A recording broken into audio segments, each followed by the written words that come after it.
엄마, 가글 했는데 입에서 뭐가 나왔어. 그거 올리덴탈 체크 가글이라 그런겨. 지금 쓰고 있는 가글 사용 후 확인해 보셨나요? 무색소, 무알콜, 무계면 활성제의 올리덴탈 체크 가글은 쉽게 나온 입안의 이물질을 눈으로 확인할 수 있습니다. 딴지마켓에서 판매 중입니다. 한글도 남보다 빨리 깨치고 참 똑똑했는데 갈수록 실력이 뒤처지는 것 같아 걱정이에요. 혹시 초등학교 교과서 본 적 있어요? 어려운 어휘가 너무 많아요. 학교에서는 어휘 개념을 하나하나 설명해 줄 시간이 정말 부족하잖아요. 그럼 어떡하죠? 내 아이의 어휘만큼은 내가 책임져야죠. 어휘 공부의 정성. 초등어휘 3000, 초등어휘 5000. 검색창에 초등어휘 3000을 쳐보세요. 자려고 누웠는데 저스툰 지루한 지하철에 저스툰 자려고 누웠는데 지루한 지하철에 클래스가 다른 재미 저스툰 클래스가 다른 재미 저스툰 웹툰 웹소설은 저스툰 클래스가 다른 재미 저스툰 다이어트를 위한 꿀팁. 동결건조 채소와 곡물, 단백질 그리고 효소와 비타민, 미네랄로 만든 다이어트 전용 그린 스무디로 하루 한두 끼만 바꿔 드세요. 비타샵 그린 스무디 다이어트 1522-6648 1522-6648 혹은 비타샵을 검색해주세요.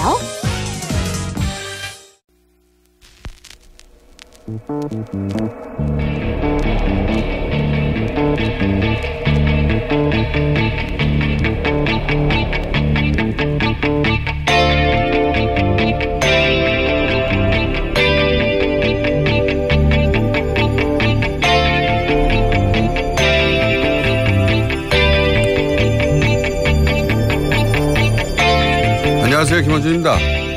어제 YTN의 보도에 따르면 한 아파트 주민이 자비로 경비실에 에어컨을 설치해 줬는데 관리사무소가 반대해서 에어컨을 못 켜고 있다고 합니다. 관리사무소는 전체 경비실에 에어컨을 놔두든지 아니면 모두가 에어컨을 쓰지 않든지 그게 형평성에 맞다는 입장입니다. 형평성 있게 다 같이 더워라 이거죠.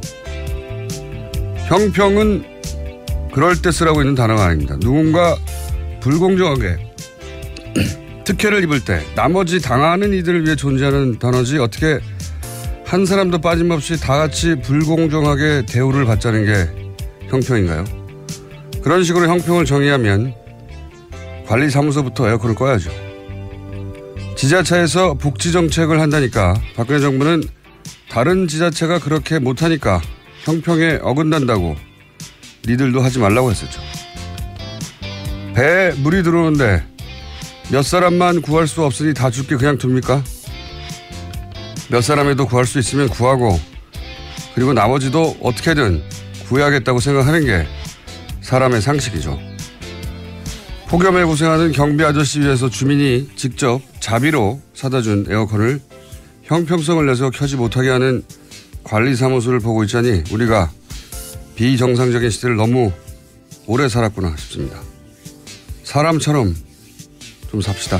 김원준 생각이었습니다.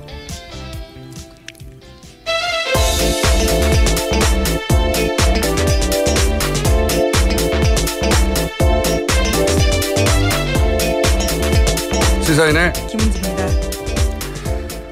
제가 오프닝을 하다가 바람이 샌 적은 있었지만 기침이 갑자기 올라온 건 처음이었나.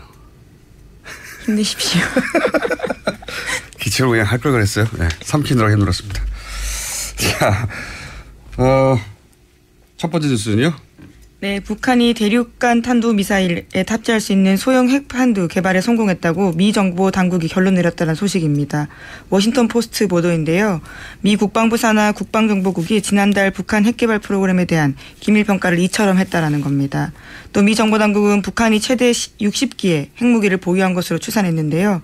하지만 미국 최고의 핵 전문가 중 한 명으로 꼽히는 시그프리드 해커 박사가 워싱턴 포스트와 인터뷰에서 이에 대해서 비판했는데요. 과대 선전은 아주 위험하다라면서 이번 보고서에 대해서 비판한 겁니다. 적대적 공성관계라는 얘기가 있죠. 원래 과거 우리 보수 정권이 툭하면 이제 북한 위기론을 꺼내서 국내 문제를 덮었지 않습니까? 예. 서로를 적대하지만 서로를 위해 서로가 꼭 필요한 그 관계를 적대적 공생관계로 하는데 지금 트럼프는 북한이 고마워요.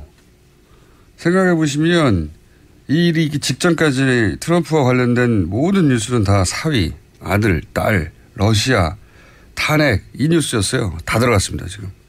얼마나 고맙겠습니까. 그리고 미국의 군산 복합체들도 고맙죠. 예. 그쪽은 전 세계 긴장을 먹고 사는 그게 무기가 더 팔리니까. 그런 면에서 이제 미국의 최고의 핵 전문가가 뭐 60개를 보유하고 있다. 뭐 이런 식으로 정부에서 말하니까. 과대선전. 여기서는 과대선전은 미국의 과대선전 말하는 겁니다. 과대선전은 위험하다고. 과장하지 말라는 거죠. 예. 여하간 네 정부 혹은 트럼프 대통령이 말하는 걸 고지고대로만 받아들여서는 안 된다. 거기도 다 계산이 있는 거죠. 발언 하나하나에. 관련 뉴스가 근데 좀 많겠죠 오늘? 예. 네. 관련 보도 나오니까요. 도널드 트럼프 미국 대통령이 입장 냈습니다. 관련해서 기자들이 질문하자 대북 경고 메시지를 쏟아낸 건데요. 미국을 더 위협하다가는 전혀 경험해보지 못했던 화염과 분노에 직면할 거다라는 메시지를 냈는데요. 뿐만 아니라 화염과 분노란 단어를 계속해서 쓰면서요. 무력이라는 단어도 덧붙였습니다. 화염과 분노, 노골적으로 이야기하면 지금껏 세계가 경험해보지 못했던 무력과 마주할 거다라는 건데요. 이에 대해서는 북한의 불바다 위협을 영어식 표현으로 받아쳤다라는 해석도 있긴 합니다. 저는 다르게 생각합니다. 왜냐하면은 화염과 분노라고 하니까 이거 불바다를 이렇게 번역했나? 이렇게 이제 우리가 생각하는 거고요. 그게 아니고요. 영어로 해놓으면 금방 알 수 있어요. Fire and Fury거든요. 이거는 뭐랄까요? 두 가지 측면인데 하나는 미국에서 예전에 그 이라크 전쟁할 때 Shock and Aw라고 네. 군사 작전을 두 단어로 요약해가지고 그렇죠. 표현하는 뭐랄까 일종의 스타일이 있어요. 그때는 이렇게 표현했고 자기도 뭔가 표현하고 싶은 거죠. 표현하고 싶은데 둘 다 F가 들어갔잖아요. Fire and Fury. 우리 라임을 맞추는 건가요? 예. 그런 면도 있고 마음에 든 겁니다. 이 단어가. 근데 이 단어 자체는 아주 유명한 우리나라에서는 이런 게임 안 하는데 미니어처 보드게임이라고 있어요. 뭐냐면은 군인을 아주 작게 만들어가지고 이렇게 낱개로 진열해서 팔고 이런 거 보신 적 있죠? 네, 미니어처가 그런 것들이니까요. 미니어처. 근데 네. 그 미니어처의 주인공이 군인인 경우가 많죠. 그게 이제 기원이 있어요. 미니어처 보드게임이라는 게 있어요. 우리는 그런 걸 안 하는데 이렇게 보드를 놓고 군인을 작게 만들고 포도 막 만들고 기지도 만든 다음에 룰을 정합니다. 룰을 정한 다음에 자기들끼리 싸우는 거예요, 막. 그러니까 PC 게임에 오프라인 버전인 건가요? 그게 먼저 있었던 거죠. 네. 네. 그게 이제 그래서 시나리오도 막 나오고 룰집도 나오고 막 그러거든요. 아주 유명한 게임인데 그게 이름이 Fire and Fury예요. 네. 거기서 나온 것이다. 그리고 이 단어가 워낙 유명해서 이 단어로 노래도 있고 이 단어로 책 제목도 있어요. 예전에 2차 대전 때 저기 뭡니까 독일을 폭격했잖아요. 폭격기가 연합군에. 네. 그때 엄청난 폭탄을 쏟아부었는데 그 작전을 그때는 Fire and Fury라고 부르지 않았죠. 이 문구 유행하지 않았으니까. 근데 이 책을 나중에 2000년대인가 중반인가 뭐 하여튼 책을 썼는데 그때 이 제목을 따라 썼어요. Fire and Fury라고. 이 단어 자체가 대단한 게 아닙니다. 유행하는 단어예요. 그 유명한 관용구다라는 취지의 네, 근데 이제 골라낸 거죠. 멋있게. 네. 뭐 그렇게 멋있진 않습니다. 약간 예. 그렇고요. 이제 말잔치를 하고 있는 겁니다. 말하자면 제가 이 이야기를 길게 한 이유 중에 하나는 말잔치를 하고 있는 거예요. 서로. 그러면서 가장 효과적으로 머릿속에 꼭꼭 박힐 자국민에게 단어를 선택하고 있는 중인 거죠. Fire Fury 하면은 탁탁 박히는 게 있거든요. 자, 그렇고요. 다음 뉴스는요. 네, 이와 같은 트럼프 대통령 반응이 나오자요. 북한도 반응을 했습니다. 괌을 직접 공격하는 대상으로 지목한 건데요. 북한 전략군은 김정은이 결단 내리면 미사일을 임의시각에 동시다발적으로 연발적으로 시행할 거다라면서요. 미국이 일컫는 예방전쟁이라는 선택권이 미국에만 있냐라고 주장했습니다. 이 핵을 공포의 균형이라고 하는데 지금 이제 북한과 미국이 하고 있는 건 이제 존심의 균형이죠. 존심의 균형. 네. 서로 자존심의 균형을 맞추고 있는 중입니다. 말싸움하면서. 그래서 뭐 괌이 선택된 이유는 아마도 이제 거기 사드가 있기 때문이겠죠. 동시다발로 때리겠다는 것도 사드가 이렇게 동시다발 연발로 쏘면 막을 수 있냐? 뭐 이런 도발이기도 하고. 동시에 우리 언론이 보도를 해줘야 되는 내용은 뭐냐면 사실은 어제 하루 종일 포털에서 거의 이 괌 포위 사격 그다음에 뭐 하얀 분노 이 얘기만 했는데 실제 훨씬 더 중요한 거는 동시에 이러면서 북한이 거의 3년 가까이 영유하고 있던 캐나다 국적 그 임현수 목사입니다. 네, 목사. 네. 캐나다의 대북 현안이었죠. 그 임현수 목사를 갑자기 석방했어요. 갑자기. 그렇죠. 석방하겠다고 밝힌 겁니다. 네, 뜬금없이. 원래는 무기수였거든. 북한 기준으로. 네. 무기노동 교화형을 받고 있었습니다. 왜 갑자기 풀어줍니까? 네. 미사일 쏜다고 해놓고 갑자기 캐나다 바로 위 나라죠. 예. 그러면 바로 북미 붙어있는 나라인데 하필이면 그 나라에 억류하고 있던 사람을 풀어준다고. 이거 캐나다에서 오랫동안 현안이라는데 꼼짝도 안 했거든요. 그리고 또 틸러슨 외무부 장관이죠. 국무부 장관입니다. 국무부 장관. 우리의 외무부에 해당되는 미 국무부죠. 장관은 또 열심히 대화해야 한다고. 그렇게 이야기하고 있죠. 대화하자는 말이라고 이게 다. 그런 얘기하고 있는데 그러면 동시에 투트랙을 가고 있는데 보도는 동시에 우리도 해줘야 되거든요. 우리나라에서도. 미국의 의도는 이런 강경 신호와 대화 신호를 동시에 보내고 있다고 그런 해설을 해줘야 되는데 정말 전쟁이 날 것처럼 보도만 하고 있으니까 보도가 왜 이러는지 모르겠어요. 네, 뉴스공장에서 좀 더 강조해서 말씀드리겠습니다. 어제 렉스 틸러슨 미 국무부 장관이요. 그와 관련해서 입장 밝혔는데요. 괌을 포함해서 임박한 위험이 있다고 생각하지 않는다라는 겁니다. 또 북한의 오판을 막기 위해서 트럼프 대통령이 메시지 전달하고 싶었던 거다라고 해석하기도 했는데요. 트럼프 대통령은 김정은이 이해하는 언어로 강력한 메시지를 전달한 거라면서 김정은이 외교적 언어를 이해하지 못하기 때문에 저렇게 반응한다라고 이야기한 겁니다. 그러니까요. 대통령은 그 자국민의 귀에 꼭 박히는 단어를 선택해서 말을 하고 그리고 주무장관은 이게 다 대화하자는 제스처다라고 해설해주고 투트랙을 동시에 걸고 있고 북한도 마찬가지예요. 북한도 괌을 때린다고 하면서 또 임현수 목사 예. 캐나다 국적입니다. 우리나라. 예, 한국계 캐나다인입니다. 네. 이 캐나다 해난이었어요. 오랫동안. 네, 2015년 1월 달에요. 나선 지역에서 평양으로 이동하다가 체포된 바 있는데 국가전복 음모 행위였습니다. 그러니까 북한에서는 굉장히 센 혐의인데 이에 대해서 무기노동 교화형 받고 복역 중이었는데 어제 조선중앙통신에서 적대 행위를 감행한 이유로 무기노동 교화형 받았던 임현수 목사를 인도주의적 견지에서 병보석했다라고 밝혔습니다. 갑자기 인도주의가 어제는 전쟁하자고 하다가 갑자기 인도주의가 왜 나옵니까? 이런 시그널이 동시에 나오는 거를 동시에 사실 해설해줘야 보도의 균형이 맞는 거죠. 왜 전쟁 난다는 보도 뭐 이렇게 많이 나오는 건지. 자, 하여튼 그런 일이 벌어지고 있습니다. 네. 그리고 말전쟁을 하고 있고요. 이 관련해서는 저희가 잠시 후에 정세 전 장관과 함께 짚어보기로 하겠습니다. 관련 뉴스가 너무 많아서 좀 길게 얘기했습니다. 하여튼 불바다 이야기 때문에 그런 단어가 나온 게 아니라는 거. 예. 말싸움 중이라는 거. 존심의 균형을 맞추고 있다는 거. 자, 다음 뉴스는요? 네, 어제 문재인 대통령은 건강보험 확대 방안을 발표했습니다. 대부분의 치료비에 건강보험을 적용하겠다라는 내용인데요. 2020년까지 전국민 의료비 부담을 평균 18% 낮추겠다고 약속했습니다. 그러니까 미용이나 성형처럼 명백하게 보험에서 제외되는 항목 외에는 모두 건강보험 적용하게 된다라는 건데요. 4대 중증 질환에 한정된 의료비 지원 제도도 모든 중증 질환으로 확대하겠다라는 겁니다.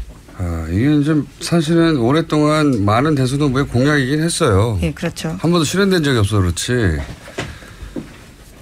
네, 지금 리얼미터에서 들어와서 굉장히 시끄럽게 앉고 있네요. 오늘 리얼미터 미니가 있거든요. 조용조용히 할 것이지 이렇게 시끄럽게 앉아서 앉으면은.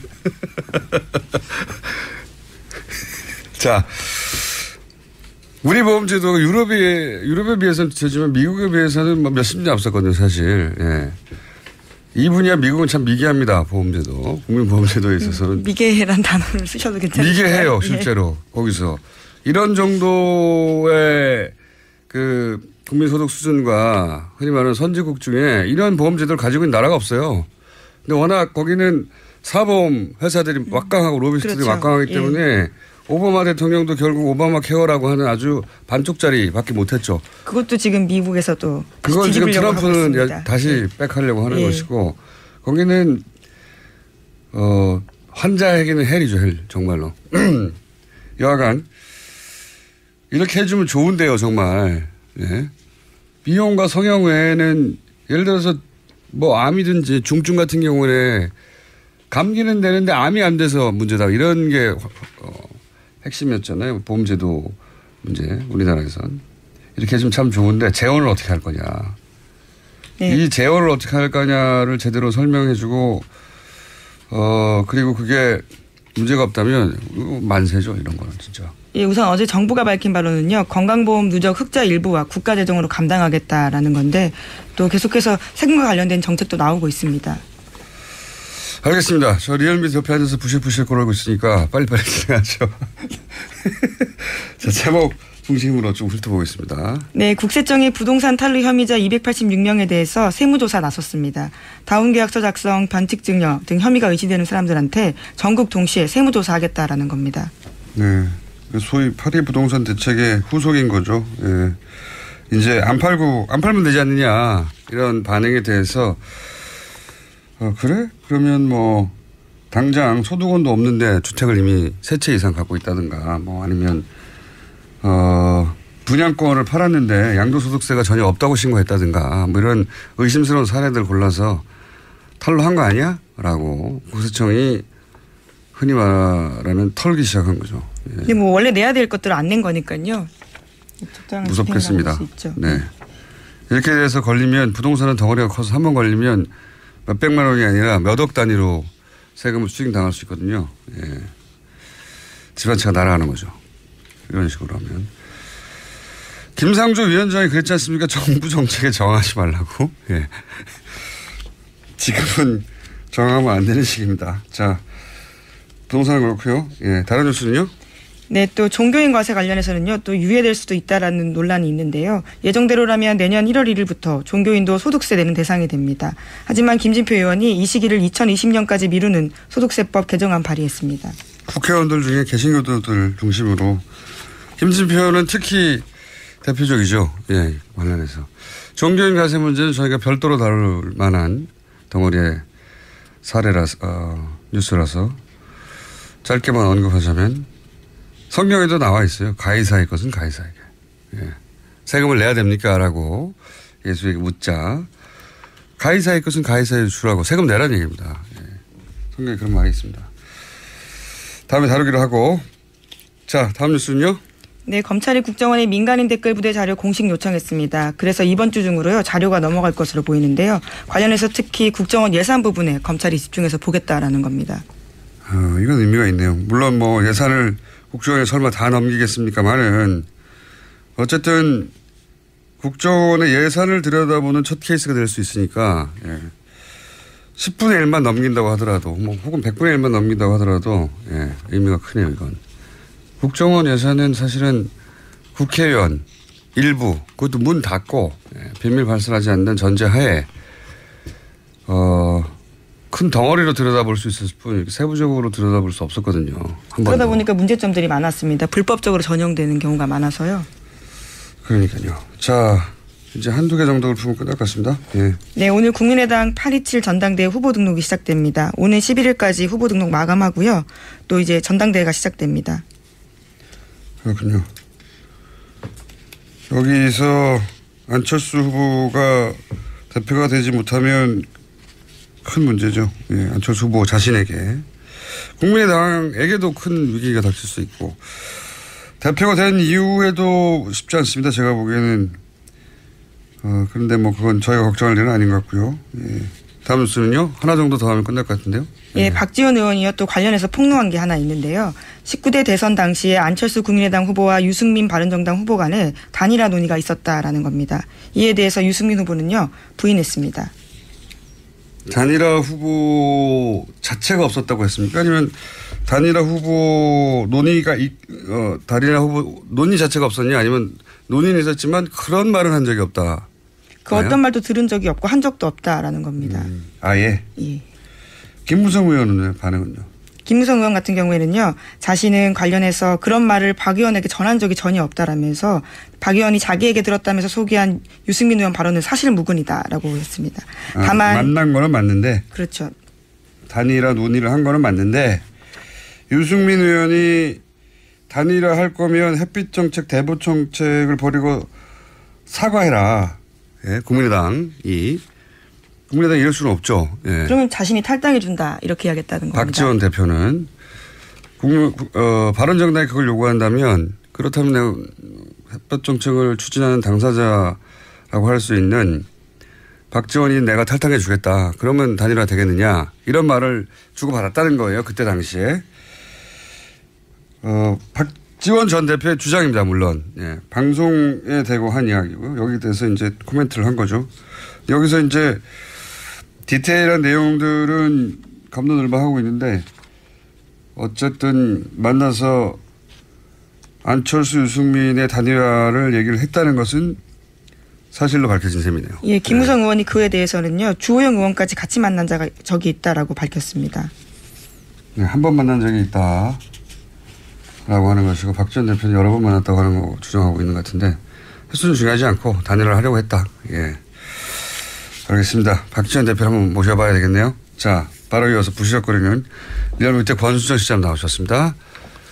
안녕하십니까. 참 저희가 관련해서 박지원 원내대표는 월요일 날 잡아놨군요. 예, 이미 월요일 날 물어보기로 하겠습니다. 자, 권순정 시장님. 네, 안녕하십니까. 네, 인사드렸습니다. 자, 그러면 대통령 지지율부터 대통령 지지율 그리고 정당 지지율 짚어보겠습니다. 저희가 유일하게 주 중에 짚어보는 예, 지난주에 북한의 미사일 발사 여파 때문에 좀 빠졌죠. 이번 주에도 아주 소폭 하락세입니다. 8%포인트 소폭 하락했고요. 71.7%의 긍정평가가 나왔습니다. 부정평가는 21.5%였고요. 아시다시피 지난주 주말에 유엔 안보리 대북 제재 관련 보도가 상당히 많이 나왔습니다. 그리고 한중 외교장관 회의가 좀 무례한 측면들 때문에 논란이 많이 되었었고요. 그리고 뭐 이렇게 북한 미사일 발사하면 보통 진보 정권의 지지율이 좀 떨어지는 편입니다. 항상. 예. 그리고 월화 한 이틀 동안은 그 자유한국당을 비롯해서 바른정당, 야3당이 그 현 정부의 대북 정책에 대해서 좀 일관되게 이제 공세를 좀 취하고 있는 상황이고요. 많이는 빠지지 않았지만 소폭 하락한 이유가 바로 이제 북한 미사일 발사로 이후에 계속 이어지는 이러한 여진들 때문이 아닌가 싶고요. 반면에 수요일 날에는 일간 집계에서는 73.7%로 반등을 했습니다. 어제도 반등을 했어요. 예, 지난주 주간 집계가 72.5%였는데 지난주 주간 집계보다 높았던 거죠. 이건 아무래도 그 현 정부가 대통령이 공식적으로 사과한 거는 제가 잘 기억이 나지 않는데요. 아시다시피 가습기 살균제 피해자들을 청와대에서 모셔서 공식적인 사과를 했습니다. 이 부분들이 보도나 이제 SNS 통해서 많이 그 여론을 주목을 받았고요. 이 요인이 아닌가 싶습니다. 어쨌든 어제는 반등을 했다. 네. 네. 지난주 이어서 어쨌든 월화수 사이에 평균으로는 71.7%인데 네. 어제는 73.7%로 반등을 했다. 네, 거의 유사합니다. 네, 지금 네. 여전히 뭐 대우 경북이라든지 60대 이상이라든지 보수층 포함해서 모든 지역, 연령, 이념 성향에서 긍정표가 아주 높거나 우세한 걸로 나타났습니다. 야당이 상대하기 참 힘들 거라고 제가 정권 초에 얘기했는데 이렇게 되면 참 상대하기 힘들어요. 이렇게 막 흔들어주면 좀 빠져주기도 하고 네. 공방에 오가야 야당에서는 이건 먹히는구나. 네. 이렇게 하면 되는구나 싶은데 다음 주 목요일이 문재인 대통령 취임 100일째입니다. 그러니까 딱 일주일 전이죠. 그래서 100일을 전후해서 야당들 같은 경우 지지율이 많이 빠질 것이라는 언급들이 많이 나오고 있는데 지금 추세를 봤을 때는 물론 바꿨어요 최근에. 바꿨습니까? 연말로. 연말로 바꿨습니까? 네. 예, 그렇게 떨어지지는 않을 것으로 보입니다. 네. 그러니까 100일 되면 다 빠질 것이라고 정권 초연을 했었고 지난주인가에 올해 초인가에 연말에 빠질 거라고 바뀌었어요. 예. 지금 뭐 나중에 한번 얘기될 수 있었겠지만 개혁이 여러 축적되면서 이해관계자들이 갈리고 그러면서 빠지는 측면이 있지만 또 개혁으로 다시 지지율을 반등시키는 모습들이 요즘엔 조금씩 나오고 있습니다. 그래서 많이는 빠지지 않을 것 같습니다. 사실 이 100일 가까이 됐을 때 70% 지지율이라는 건 있을 수 없는 지지율인데 여기서 앞에 6점 바뀌어도 정권이 망하는 듯이 보일 것 같아요. 60%도 박근혜 정권 때는 도달한 적이 없는 수치인데. 있긴 있는데 그런 기간들이 상당히 짧았죠. 초반에 있긴 있었어요. 네. 생각해보니까. 자, 하여튼 그렇습니다. 당내 대통령 지지율은 그렇고요. 정당 지지율은 어떻습니까? 정당 지지율은 아무래도 문재인 대통령하고 여당 지지율은 좀 같이 연동되는 측면들이 상당히 많습니다. 따라서 민주당 같은 경우는 지난주 주간 집계 대비 1.5%포인트 내려서 41.9%가 나왔습니다. 주로 경기 인천 PK, TK 이 정도로 해서 보수층에서 많이 빠졌는데요. 아무래도 문재인 대통령이 소폭 하락한 것과 동일한 이유에서 빠진 것으로 보입니다. 여기도 한 1% 빠진 거네요. 네. 50.1 뭐 이러다가 49.1 뭐 이런 식으로. 네. 그다음에 국민의당을 한번 본다면 국민의당은 3위로 올라갔다면서요. 예, 지난주에 한 4%. 지지난주에 5%대 초반에서 지난주에 6.9%까지 올랐거든요. 지난 주말에 안철수 전 대표 당대표 출마. 예, 지난주 수요일 날에 출마 선언을 공식적으로 선언을 했고 월, 화, 수 3일 동안 지난주는 계속적으로 올랐습니다. 올랐는 원인이 뭐냐면은 19대 대선에서 안 후보에게 투표를 한 사람들 중에서 그 이전에는 한 24% 정도가 국민의당을 지지했었는데 월, 화, 수 3일 지난 동안에 무려 한 39%, 40%까지 결집을 했습니다. 근데 그러니까 안철수는 지지했지만 국민의당을 따로 지지하지는 않았던. 그런데 이제 한 3일 동안에 당대표 출마 선언한 과정에서 올랐는데 아시다시피 주말을 경과하면서 또 어제까지도 계속 당대표 출마 논란이 당내에서 계속 되지 않았습니까? 그 이후에 다시 이 19대 대선은 안 후보 투표 후보자층이 조금씩 다시 또 빠지고 있습니다. 그래서 지금 이제 국민의당 같은 경우는 이번 주 주중에서 1.5%포인트 내린 5.4%로 다시 내렸는데 바로 금방 언급해드린 그 이유인 것 것으로 보이고요. 다시 오차 범위 내이긴 하지만 최하위로 밀려났습니다. 그렇기 때문에 안철수 대표의 명분이 좀 떨어지는데 본인이 나와야 지지율이 올라갈 수 있고 결집시켜서 이 국면을 벗어날 수 있다고 했는데 다시 최하위가 됐네요. 네. 5.4%. 물론 이건 주중. 주중입니다. 주중 잠정 집계입니다. 네. 목금토 그러니까 목금토 하면 또 달라질지도 모르겠죠. 어쨌든 다시 최하위가 됐다 국민의당이 5.4%. 안철수 대표가 당대표 출마 선언하기 전의 수치로 다시 돌아왔네요. 거의. 예, 그렇습니다. 다른 정당은 어떻습니까? 예, 한국당 살펴보면 한국당은 올랐습니다. 1.1%포인트 오른 17.6%이고요. 2주째 상승세를 보이고 있습니다. 기억하실지 모르겠지만 전술핵 배치 추진을 당론으로 한이 많이 하고 있는 상황이고요. 문재인 정부의 대북 정책의 비판 공세를 높이고 있습니다. 아무래도 좀 반사이기 성격이 있는 것 같고요. 미사일 발사. 가장 오른쪽에 있는 분들이 어쨌든 한국당 쪽에 표를 주고 있다는 얘기죠. 지지를. 예, 정의당하고 바른정당도 공이 올랐습니다. 정의당은 1.1%포인트 오른 6.8%로 3위로 오차범위 내이긴 하지만 3위로 올랐었고요. 바른정당 역시 올랐습니다. 0.6%포인트 오른 6.4%로 다시 6%대를 회복했습니다. 그렇군요. 네. 오늘은 시간이 없어서 못 다룰 것 같은데 리얼미터하고 갤럽하고 가장 큰 차이가 나는 부분이 갤럽이 이제 주말에 발표되지 않습니까? 네, 그러다 보니까 그렇습니다. 항상 비교가 되는데 한국당, 바른당 다른 정당들은 뭐 큰 차이가 없다고 보여지는데 한국당과 바른정당의 지지율 차이가 리얼미터하고 가장 큰 차이가 있어요. 갤럽에서는 두 당의 차이가 거의 없거나 붙었거든요. 네. 근데 리얼미터에서는 아직도 한 10% 가까이 차이가 나는 걸로 나오니까 이거 다음 시간에 한번 짚어주십시오. 예. 그러니까 한국갤럽과 같은 상황이면 보수층이 거의 와해된 상황이라고 보면 되는데요. 나중에 한번 봐야 될 것 같습니다. 네. 자, 마지막으로 저희만 하는 이번 주 현안 조사. 이번 주 뭘 했습니까? 이번 주 지난주에 8.2 부동산 대책이 발표되었고 그 이후에 그 종부세라든지 재산세라든지 그 이 부동산 보유세 관련해서 논란이 좀 있었습니다. 예. 보유세. 부동산을 갖고 있는 것만으로 세금을 때리는 과거의 종부세. 예. 예. 거기 뭐 똑같지는 않지만 어쨌든. 예, 맞습니다. 그렇게 생각하시면 되는데. 예, 이 조사를 한번 해봤습니다. 보유세를 지금은 그 카드를 마지막 카드로 두고 있는 것처럼 보여지는데 현 정부가. 네. 만지작거리지는 하지만 아직까지는 네. 이거까지 썼는데 통하지 않으면 큰일 나니까요. 네네. 근데 보유세를 만약에 높인다, 인상한다. 네네. 그럴 경우에 과연 찬성하겠는가? 네네. 네. 이거 여론조사가 왜 없었는지 모르겠는데 저희가 했습니다. 응답자들한테 세 가지 선택지를 드렸습니다. 하나는 그 8.2 대책의 효과와 상관없이 바로 올려야 된다. 효과와 상관없이? 예. 두 번째는 효과가 없을 때 그때 올리자. 네. 그 세 번째로는 효과와 상관없이 인상해서는 안 된다. 이 세 개를 드렸는데. 절대 반대. 예. 첫 번째가 가장 많이 나왔습니다. 즉각 인상안이 41.8% 응답이 나왔습니다. 그 다음도 반대보다는 효과 없을 때 그때 올리자. 조건부 인상이죠.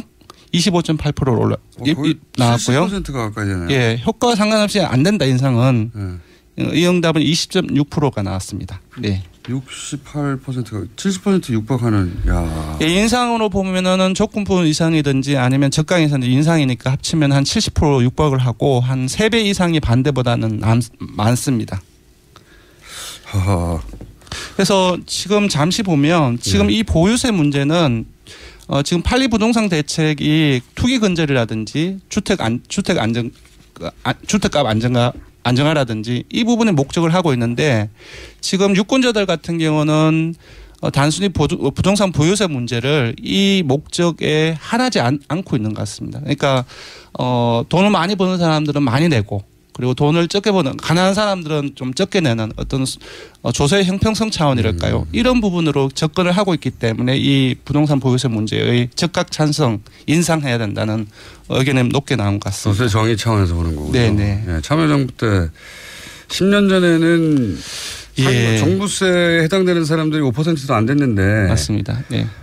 그때는 8.3일 부동산 대책이라든지 또 그때도 마찬가지로 그 종부세 문제가 세금 폭탄 프레임들이 가동이 되어서 먹혔죠 그때. 예, 그때는 먹혔는데 지금은 이러한 저간의 상황을 보면은 좀 그때 세금 폭탄 프레임이 막히기 힘든 상황이 아닌가 그렇게 보입니다. 먹히기 힘든 상황이라고 해주십시오. 예, 먹히기 힘든 상황이 아닌가 싶습니다. 이것도 예상되네요. 네네. 대통령 지지층하고 비슷하게 겹치는 지난번 사드하고 지난주하고 비슷하게. 어쨌든 70% 가까이 보유세를 찬성하고 있다는 것은 예상과 다른 결과였습니다. 네네. 자, 여기까지 하겠습니다. 예, 조사 개요를. 조사 개요. 예. 네. 사실 대통령하고 정당 지지율 조사만 불러드리면 되는데요. 짧게 불러드리겠습니다. 이번 대통령 정당 지지율 조사는 TBS 의뢰로 전국 19세 이상 성인을 대상으로 8월 7일부터 9일까지 3일간 조사했습니다. 전화 면접하고 자동응답 혼영으로 실시했고 35,284명에게 통화를 시도해서 최종 1,531명이 응답을 완료했습니다. 응답률은 4.3%, 표본 오차는 95% 신뢰 수준 플러스 마이너스 2.5%포인트입니다. 내일부터 건수정 시작하겠습니다. 감사합니다. 고맙습니다. 아무도 묻지도 따지지도 않고 가입하셨다고요? 보험은 너무 어려워요. 걱정 마십시오. 마이보험 체크가 도와드립니다. 1800-7917 마이보험 체크로 지금 전화주세요. 1800-7917 이미 가입한 보험이나 신규 보험도 가장 좋은 조건을 체크해서 찾아드립니다. 인터넷 한글 주소 마이보험.com 또는 카카오톡에서 아이디 검색 마이보험을 친구 추가하여 상담하실 수 있습니다. 모닝똥? 제겐 사치였죠. 내가 토끼인지 토끼똥이 나인지 내가 변을 본 것인지 변을 당한 것인지 나는 바나나이고 싶다. 간혹 구렁이이고도 싶다. 미궁 대장사랑 빅똥의 추억 미궁 대장사랑이 찾아드립니다. 혈중 콜레스테롤 개선과 배변 활동에 도움을 주는 건강기능식품입니다. 검색창에 미궁 대장사랑. 미궁 장사랑 이름 바꿨어요. 프로바이오틱스 12종 추가 미궁 대장사랑. 골반 잡자 바로 잡자 바디로직. 허리 통증 바로 잡자 바디로직.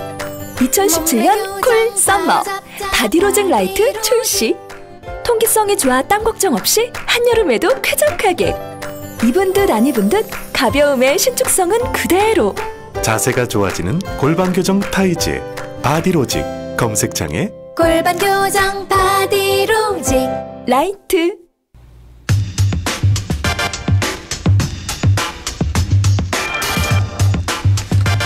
북한과 미국이 극단적인 말을 주고받고 있죠. 한반도 8월 위기설 한번 짚어보겠습니다. 정세현 전 통일부 장관 연결됐습니다. 안녕하세요, 장관님. 예, 안녕하세요. 네, 까칠하다는 말을 하지 말아달라고 네. 저희 작가한테. 저는 안 해요. 네, 부드러운 사람을 까칠하다고 하는데요. 네, 까칠한 말을 하지 말아달라고 하는 까칠한 장관님 연결됐습니다. 네. 자, 북한이 괌을 타격하겠다 구체적으로 지명을 거론하면서 네. 그런 말도 하고 뭐 그 미국에서는 트럼프 대통령은 불바다는 아니었죠. 화염과 분노. 예, 뭐 이런 발언도 하고 서로 아주 극단적인 말들을 주고받고 있습니다. 우선 북한이 왜 괌을 거론했을까? 그리고 실제 괌을 타격할 가능성이 있을까? 어떻게 보십니까? 북한을 오랫동안 상대하신 분으로서. 이건 말폭탄이라고 생각합니다. 왜냐하면 북한은 항상 그 사람들의 그 화법을 알고 얘기를 들어야 돼요. 이 사람들이 뭐라고 하냐면 미국의 선제 타격 기도가 드러나면 서울을 포함한 남측의 군사 지역을 불바다로 만들고 미군 기지가 있는 이 괌 이런 데를 이제 전면적으로 타격하겠다 그랬는데 미국이 자기를 치겠다는 얘기, 북한을 치겠다는 얘기를 이 사람 저 사람이 불쑥 많이 하지 않았습니까? 뭐 선제 타격, 뭐 예방 전쟁, 뭐 이런 등등이 어떤 점에서는 말로 끝나지 않고 그것이 실제로 행동을 옮겨줄 수 있다고 북한이 좀 그 걱정을 하지 않나는 생각이 들어요. 그러니까 그런 말을 자꾸 하다 보면은 실제로 그런 일이 벌어질 수 있다고 보고 미국이 그렇게 나온다면 우리 가만 안 있겠다. 그러면서 근데 괌 얘기를 했는데 남쪽 불바다는 뭐 그건 뭐 그냥 들어간 얘기고 괌이 이게 그 B1B라든가 B52 같은 전략 폭격기 핵무기를 싣고 다니는 그런 폭격기들 거기서 떠가지고 북한 상공 한 바퀴 돌아가는데 뭐 몇 시간 안 걸리는 그런 비행기들이 있는 폭격기들이 있는 기지 아닙니까? 네. 그거를 공격하겠다고 그랬는데 바로 그 자리를 때리겠다는 게 아니고 그 주변을 포위 사격하겠다고 했어요. 그렇죠. 한 30km 정도 떨어져서. 예. 그러니까 그 도망갈 구멍은 다 열어놓고 겁을 줍니다. 그러니까 나중에 북한의 말을 지금 해석하면 미국이 선제 타격을 실제로 하려고 한다면 우리는 괌이 아니라 괌 주변 한 30km 떨어진 데를 때리겠다 이거죠. 근데 이제 30km 때리지만 이게 공해상이 될 텐데. 그런데 비행기가 어디로 지나올 줄 압니까? 그러니까 비행기가 지나갈 수 있는 공중을 둘러막고 때릴 수 있다 하는 얘기인데 실제로 미국이 선제 타격할 그 가능성도 적고 또 북한이 괌을 친다고 하더라도 뭐 바다를 둘러싸고 몇 발이나 쏘겠습니까? 미사일을. 몇 발 쏘겠죠. 뭐 수발 쏘겠죠. 그러나 그것 때문에 서로 불이 붙어가지고 전쟁으로 번질 가능성은 저는 별로 없다고 봅니다. 북한식 대응이다 이렇게 보시는 거군요. 이때까지 항상. 네, 북한식 대응이죠. 그러니까 그 사람들은 의뢰 말만 꺼내면 뭐 1000배, 100배 갚아주겠다고 그러는데 1000배, 100배 그런 얘기 두고 쓰는 말들이 있죠. 몇 개. 뭐 그건 뭐 수십 년째 그렇게 하고 있긴 합니다만. 불바다 1000배, 100배 뭐 그다음에 또 무슨 뭐 그 선별적 타격 잘 쓰는 말들이 있어요. 근데 별로 놀랄 거 없어요. 그거 거기까지는 제가 알겠는데 워낙 오랫동안 들어와서 이 미국발 한반도 위기설이거든요. 이게 말하자면 그렇죠. 네, 뭐 그런 얘기들도 하죠. 네, 트럼프 대통령이 직접 이제 아주 강한 발언들을 해 나가면서 미국발 위기설이라고 할 수도 있는데 미국에서 이 긴장을 더욱 높여가고 있는 이유는 뭘까요? 이런 발언으로 대통령이. 그러니까 트럼프 대통령의 일종의 철학이 반영된 조치라고 봅니다. 뭐냐면 트럼프 대통령은 세게 겁을 주고 밀어붙이면은 북한 같은 나라는 결국 손 들고 나오지 않겠는가. 일종의 뭐 장사꾼이라고 사업가적 흥정이죠. 세게 불러가지고 상대방이 이제 겁을 먹고 꼬리를 내도록 만들어가는 그런 전략인 것 같은데, 그러니까 그동안에 제도권에서 성장한 정치인들하고 좀 다른 것 같아요. 스타일이. 스타일이. 근데 그게 오히려 북한을 더 자극해가지고 북한이 그러니까 북한이 오히려 예방적 타격을 할 수 있는 여지를 키워가지고 책임을 그쪽으로 넘기려고 하는 전략인 것 같은데, 저는 북한이 그렇게 위험한 짓을 안 하리라고 봐요. 그 사람들 말폭탄 쏟아내다가 결정적인 순간에 싹 방향 틀어가지고 빠져나가는 데는 여러 번 보면서 참 귀신 같다 하는 생각을 많이 했었습니다만. 그런 전략으로 이때까지 살아남았죠, 사실은. 예. 그렇죠. 그래서 오히려 상대방이 방향을 틀도록. 근데 되게 그렇게 북한이 벼랑 끝에서 극단적인 압박을 통해서 미국을 들어가면은 결국 미국이 방향을 트는 그런 전례들이 몇 개 있습니다. 왜 형제 간에 싸우면 큰 놈이 참으라고 그러잖아요. 네. 실제로 북한은 잃을 게 없다는 뜻이 나오면 결국은 그렇죠. 미국이 북한의 요구를 들어주는 경우가 많았죠, 오히려 지금까지는. 그리고 지금 동아시아의 현실로 봐서 6.25 때도 6.25 때 중국이 별거 없을 때도 중국이 바로 참전하지 않았어요. 예. 지금 중국은 미국 다음 가는 강대국입니다. 북한을 군사적으로 공격하면 바로 그 불똥이 중국 대륙으로 뛰고 특히 동북 삼성 만주로 번질 거기 때문에 중국이 가만 안 이렇게 되는 거죠. 이렇게 되면 이건 한반도 전쟁이면서 실제로 미중 전쟁이에요. 세계대전이 되는 거죠, 사실은. 그렇죠. 미국이 그렇게 그거 벌렸다가 지금 다른 유럽이라든가 중동 같은데 벌려놓은 일들이 많은데 그거 어떻게 감당하겠어요? 못합니다. 그럼 8월 위기설은 어떻게 나온 거라고 보십니까? 뭐 이유가 있을 거 아닙니까? 이게 4월 위기설도 있었죠, 그때. 4월 달에도 내가 다른 데서도 한번 얘기했는데 4월 달에는 금년도 예산이 지금 한참 심의 피크 기간일 거예요. 9월에는 결정이 돼야 됩니다. 미국 예산 심의. 예산이 10월부터, 우리는 1월부터 시작이 되지만 10월부터 예산 연도가 시작이 돼요. 네네. 9월 국회에서 이제 끝을 내야 되는데 8월이면 이제 한참 밀고 당기는 기술 조정도 해야 되고 하는 그런 시기 아니에요? 네네. 기술적으로. 이때 이 주한미군 또는 극동지역 또는 태평양 사령부의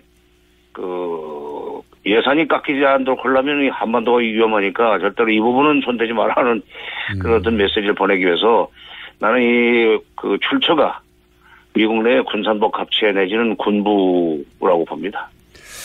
미 국방부 쪽에서 핵무기 60개 있다는 얘기도 나오고 거기에 대해서 미 전문가는 과장하지 말라고 자기들끼리 싸우기도 합니다, 지금. 60개설도 마찬가지예요. 아까 조금 전에 그러니까 이게 예산 편성과 관련해서 이거 국방 예산 깎으면 미국이 당한다 하는 겁을 줘야만 액수가 늘어나든지 유지가 될 거기 때문에 나온 일종의 페이크 뉴스인데 우리 국민들은 미제면 다 옳다고 생각하니까 이게 문제예요, 지금. 알겠습니다. 동시에 이제 우리 언론이 크게 보도하지 않는 게 예를 들어서 캐나다 국적 임목사를 갑자기 석방한다든가 혹은 틸러슨 국무장관이 갑자기 트럼프 대통령의 이야기는 결국은 대화를 하자는 거다 이런 식으로 해석해 주지 않습니까? 예. 그러니까 이런 뉴스도 같이 봐야 되는 거 아니겠습니까, 사실은? 같이 봐야죠. 지금 캐나다 우리 교포 임목사를 병보석이라는 이유로 해서 사실상 돌려보낼 것 같은데 그거 지난번에 원비어 사건 때문에 이 사람들이 놀래가지고 자기네 지역에서 만약 그 사람이 숨을 거두면 이 정말 복잡해지거든요. 지금 상황에서는. 의료 기술도 좋고 여러 가지 형편이 괜찮은 가족의 품 그다음에 캐나다로 가서 병을 고치는 것이 낫겠다는 계산이겠지만 이거는 미국한테 보내는 메시지예요. 당신네들도 지금 이런 식으로 해결해야 될 문제들이 있지 않느냐. 그러니까 우리는 그런 식으로 당장에 그 좋은 자세로 다가오면은 얼마든지 대화할 용의가 있다. 그러니까 한쪽으로 선제 타격하면은 뭐 괌을 폭격하겠다, 괌 주변 바다를 폭격하겠다는 얘기를 하면서도 미국한테 빨리 우리 대화했으면 좋겠다는 소위 그 메시지라고 저는 생각합니다. 과거에도 보면 대화 직전에 가장 거친 말들이 오고 같습니다. 보통. 그렇죠. 더위가 절정에 이르다 보면 이제 가을로 넘어가듯이. 그러니까 거친 말들을 한참 주고받아도 전쟁 나나 싶으면 대화가 시작되는. 그렇죠. 그런 과거 사례가 많이 있었는데 그런 루트를 다시 타지 않겠나 하는 짐작도 들고. 이건 어떻습니까? 뭐요? 가스하신 장관님 갑자기 튀어나오시는 뭐요? 장관님 저기. 아니 돌발 질문을 많이 하시니까 좀 겁나지. 안보리 제재 있지 않습니까? 안보리 제재.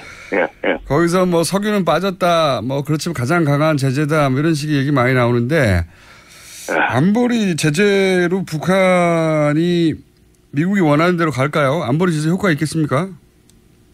우선 석유 송출 금지가 빠졌다는 것이 뭐 북한한테는 별로 타격이 안 된다고 저는 봅니다. 대중무역의 3분의 1을 삭감시켰기 때문에 무역으로 거둘 수 있는 액수 10억 불을 못 벌게 했기 때문에 손 들고 나올 거라는 것은 착각이고 10억 불이면요. 1조 달러인데 그렇죠? 1조 달러인데 그게 사드 한 대 값보다 싼 겁니다.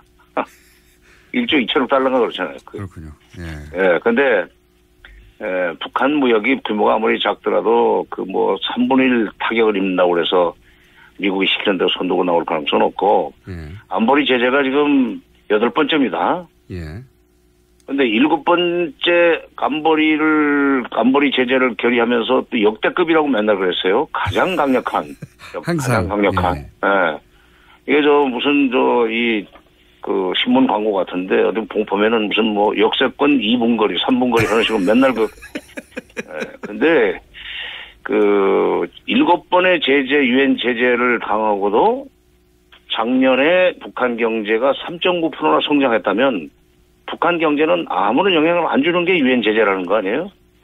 지금 그다음 미국이 대북 제재를 유엔 제재를 주도할 때 경제적인 타격을 주면은 결국은 숨이 막혀가지고 손 들고 나올 거다 하는 전제에서 그렇게 된 건데 작년 경제가 3.9%면 우리 경제 성장률보다 높은 거예요. 물론 이제 규모가 작은 데서 3.9%하고 우리 같이 1조 5천억 달러 된 그런 GDP를 가지고 있는 나라에서 3%, 2%, 2.5%는 다르지만 나는 이 유엔 제재가 앞으로 북한의 태도 변화를 유도하는 데는 큰 역할을 모토리라고 봅니다.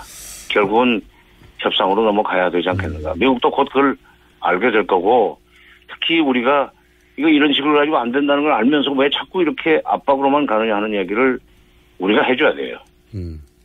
그 얘기 미국한테 할 나라는 우리밖에 없습니다. 중국이 하겠어요? 우리가 해야지.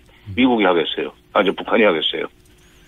결국은 일본은 30초밖에 안 남았긴 했는데 그러니까 결국은 이거는 역시 다시 한번 대화로 풀릴 수밖에 없다. 오히려 대화가 가까워졌다는 신호일 수도 있겠습니다. 이 정도로 극단적으로 하는 것은. 밤이 깊으면 새벽에 온다는 말도 있잖아요. 이럴수록 대화가 가까워진다고 생각하고 우리 정부에서는 대비를 해야 된다고 나는 봐요. 그리고 조금 전에 말씀드렸듯이 여러 가지 채널을 통해서 그야말로 진정성 있게 미국한테 이렇게 해봐야 알겠습니다. 결국은 대화로 넘어갈 텐데 라는 것을 입력을 시켜줘야 돼요. 알겠습니다. 정세현 통일부 장관이었습니다. 감사합니다.